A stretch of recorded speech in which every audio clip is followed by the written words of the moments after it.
Have a good day. Today, Quentin Willson is going to check out some people carriers. Quentin and the public will give their opinion about people carrier cars. Enjoy! The naked truth about people carriers. Space, the final frontier. These are the voyages of the Enterprise starship of Blair's new middle class. Its mission to explore strange new shopping worlds, to seek out flat-pack furniture from IKEA and bathroom suites from B&Q. To boldly go where no car has got before.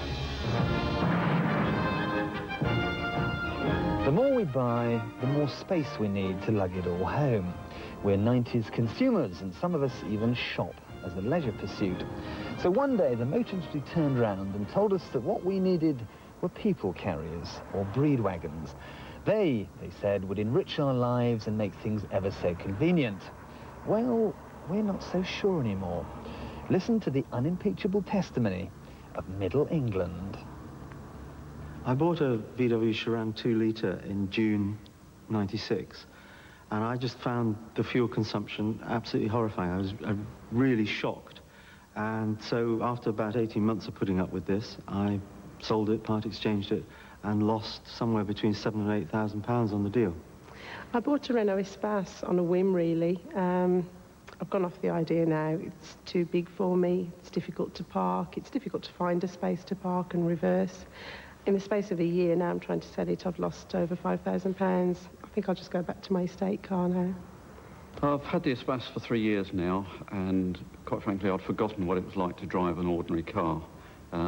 It was a novelty when I got it, but that novelty has worn off, and to drive it now, it just feels very high, top-heavy, and unwieldy, and I wouldn't have another one. The people carrier was invented in the early 80s by the Americans, who got wider roads, cheaper gas, and multi-car families. And when the European motor mandarins breezily predicted MPV sales could top 1 million a year, they got it horribly wrong. So, transporting breed wagons to our tiny, cramped island wasn't one of the industry's better ideas. In fact, the whole people carrier phenomenon was based on a single false assumption, that we'd cheerfully give up our slinky, sexy motor cars for vans with cup holders. Wrong again. And ask yourself this question: who really needs 8 seats 365 days of the year? Plus, if you do manage to fill them, you'll be forced to send your luggage ahead by train. So you heard it here first. The people carrier might not be dead yet, but the market's gone off so much that it's beginning to whiff a bit. If you tot up last year's sales of the dozen MPV models on the UK market, between them they total less than 50,000. Pretty underwhelming when an antique like the Ford Mondeo managed nearly 100,000 on its own. But bad news for the industry is good news for you. So if your personal circumstances dictate that you must have a people carrier, then they've never been cheaper. I'm in a wide open space. Europe's first was the Renault Espace. Back in 1986, it looked fresh, separate and futuristic, but it's no longer the definitive article. Batting starts at £3,000 for a C-plater, but don't expect it to be reliable because it won't be. You'd be much better off with an M-plate. Trouble is, that's £10,000 plus territory. In 1990, Toyota fielded their space-age 8-seater Previa. As reliable as only a Toyota can be, it comes with just one engine, a 2.4 four-cylinder, which is neither refined, fast, nor frugal. Bolt on the optional automatic and you're talking 20 to the gallon. But you can buy an early H or J for as little as £6,000. Late in '95 came a people carrier joint venture from Fiat, Citroën and Peugeot, the Ulysses 806 and Synergy. But don't get too excited, because they look too much like vans, and thanks to their 1.9 turbo diesel and 2-litre petrol engines, they drive like vans too. Build quality's not brilliant either, with too many bits that fall off in the night and electrical gremlins. I'm duty-bound to tell you as well that this little trinity depreciates like the currency of a banana republic. They are therefore not a safe place to put your money.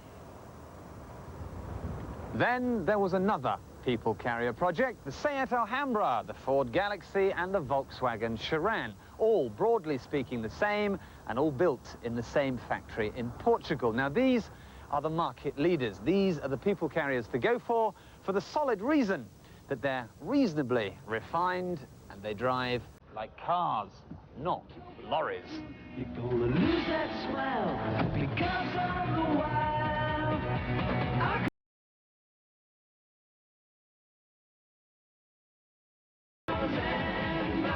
By far and away the most diverting engine choice is the very splendid V6, which you can get in the Galaxy and the Charan, but not the Alhambra.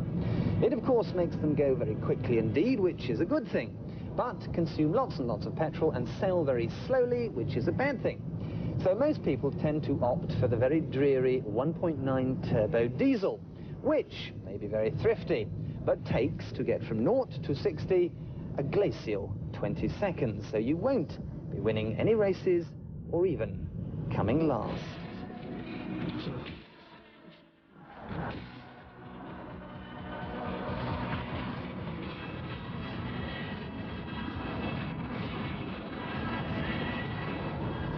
And if you think your Galaxy or Charan is going to be a paragon of reliability, think again. Because in this year's Top Gear JD Power Car Satisfaction Survey, the Charan came one from bottom and the Galaxy came rock bottom. Owners complained about mechanical gremlins and problems with fit and finish. They also said that both Ford and Volkswagen dealers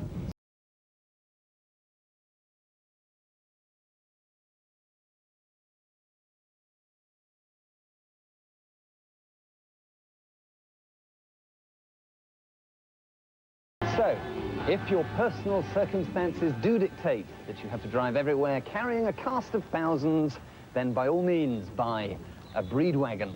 But remember, the rule is they must be cheap, because the market's changing. It's going back to conventional estate cars and mini MPVs like the Renault Scenic.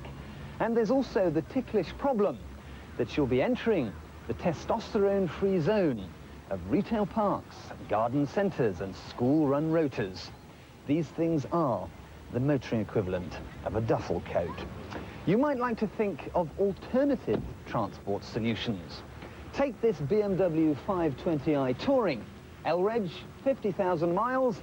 I sold this car not so long ago for 10.5 grand. That Charan would cost you 15. Which one would you rather drive home in? It's your call. Thank you for watching. Check out my channel for more old Top Gear videos and other content. Have a wonderful day.